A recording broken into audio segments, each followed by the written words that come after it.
Joş gelse diyen Türkmen halk aydımına coşan ayet berayeli.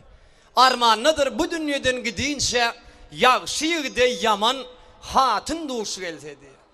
Goy bulaydım siz şunu yanılansın.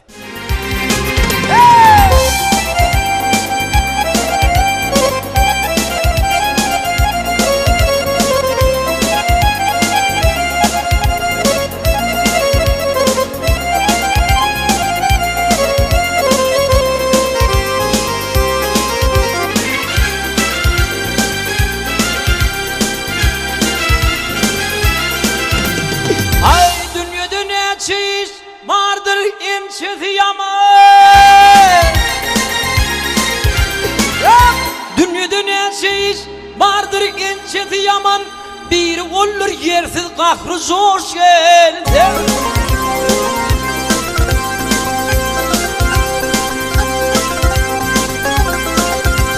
Ey aşıklarım, aşıkları bir gün ahir zamanda yardan ayrı düşüp aradaş kaldı.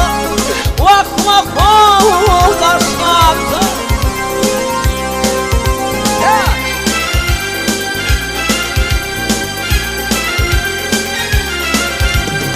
Ey dostunu saklama niptin kalmasın.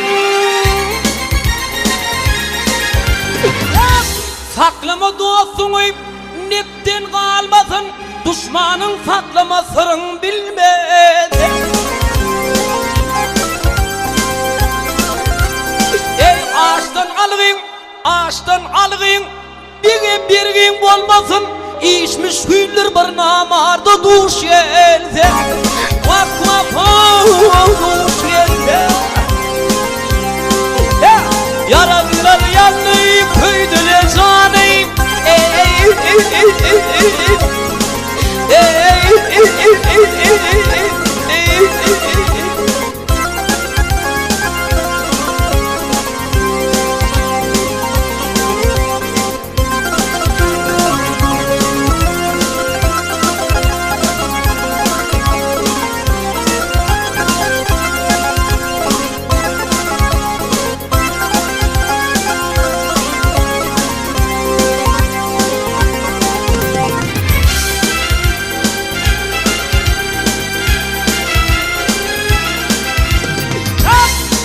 On vat öyün bolsa demir kanadın. Ey on vat öyün bolsa demir kanadın. Acıl tapar emir gelse anladın. Ey hakikat er yüz döndürmez binadan. Hak buyruğu bilen başa daş gelse. Vak vak daş gelse.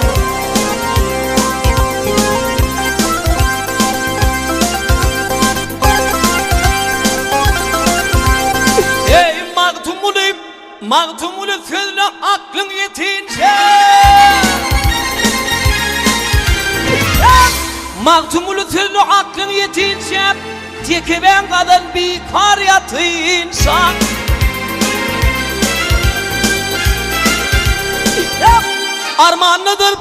Armağanıdır bu dünyadan gidince. Ona tigde yaman hatın duş gelse. Vak vak duş gelse. Dediğin dostlar köydünü bağrıma.